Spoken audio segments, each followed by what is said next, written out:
Cabbage fans, we're here looking at the SD KFZ 173 Jagdpanther.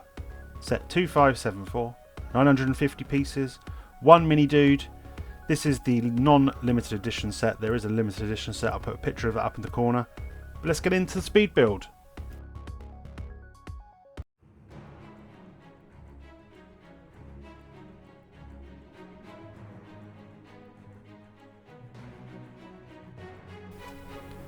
The Jagdpanther was a tank destroyer based on the Panther chassis and armed with an 88mm L71 gun, the same as that on a Tiger 1. Typically you would have 5 crew: radio operator, driver, gunner, commander and loader. The vehicle was proposed in 1942 and Hitler inspected the prototype some 14 months later. A total of 392 were produced by 2 manufacturers up to March 1945. Production started in January 1944. In February, Hitler specified the simpler name Jagdpanther instead of its original, here we go, 8.8cm Pak 43/3 Alf Vergetzel Panther. I think Jagdpanther probably is a little bit better than that name. That name's ridiculous. It entered service in 1944 and served on the Eastern and Western fronts. During the last stage of the war, limited German production resulted in smaller production numbers, shortage of spare parts, and shortened crew training periods of young operators.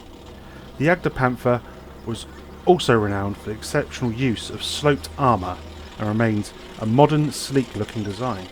Ooh la la. Even so, there were problems. Since the gun had limited traverse, the driver often had to swing the entire vehicle to bring the gun to bear, and after a while, this resulted in gear failures. Some people claimed the vehicle had some unreliability, but the Wildford Foundation in Essex, who have a working Jagdpanther, claim with proper maintenance the vehicle was very reliable, and maybe the crews were just inexperienced and didn't maintain it. It's a fair point. It was a fearsome weapon. The Jagdpanther could destroy a number of opponents before being discovered and attacked. Although issued to anti-tank battalions, I put my teeth back in. To start with, these vehicles later found their way into tank units, who generally had preferred turreted vehicles. There's a few working examples, or display examples: Tank Museum in Bovington, the Imperial War Museum, the US Army and Cavalry Collection, and the Musée de Blins in France, to name a few. This tank for me is one of the best looking tanks of World War II. Let's have a little review of the set itself.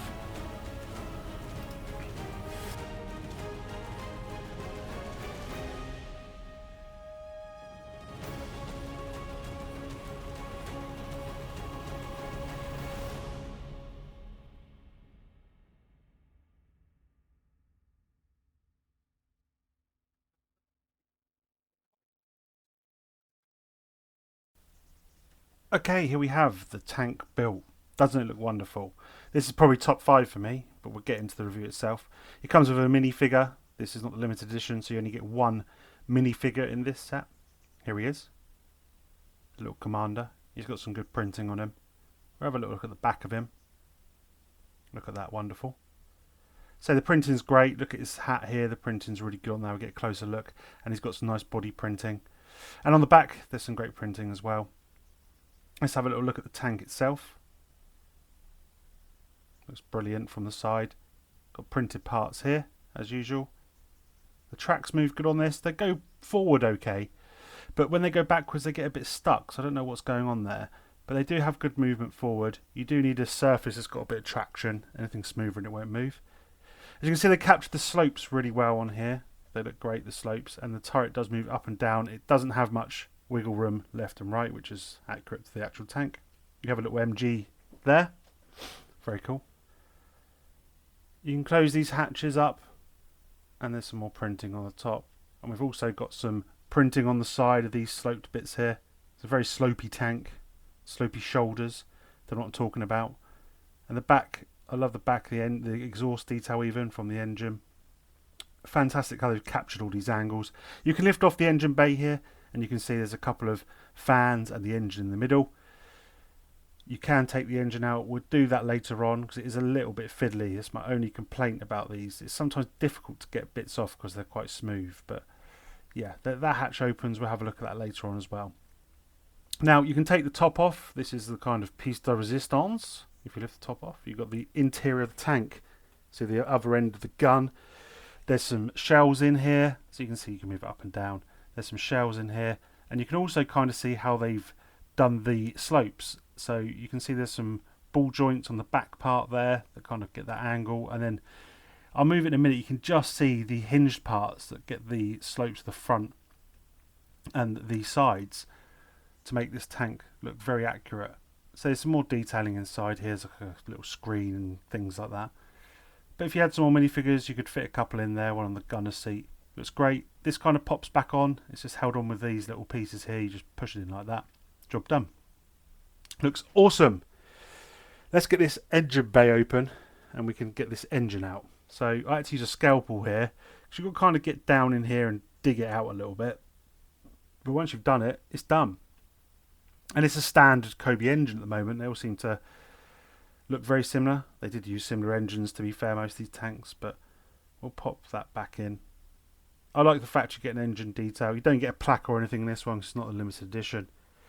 But the engine bay, this just slides back on quite easily. Just pop it on like that. And I say this part does open. Again, I had to get my scalpel just to kind of prise it a little bit, because my sausage fingers cannot get a grip on that.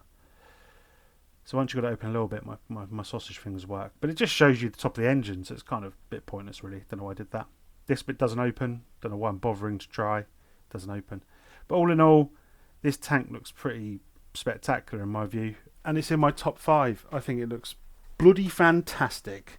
What do you think of it? Let me know in the comments below. Hopefully I wasn't breathing too much, or I was breathing enough. I can't remember which way round. Thanks for that comment.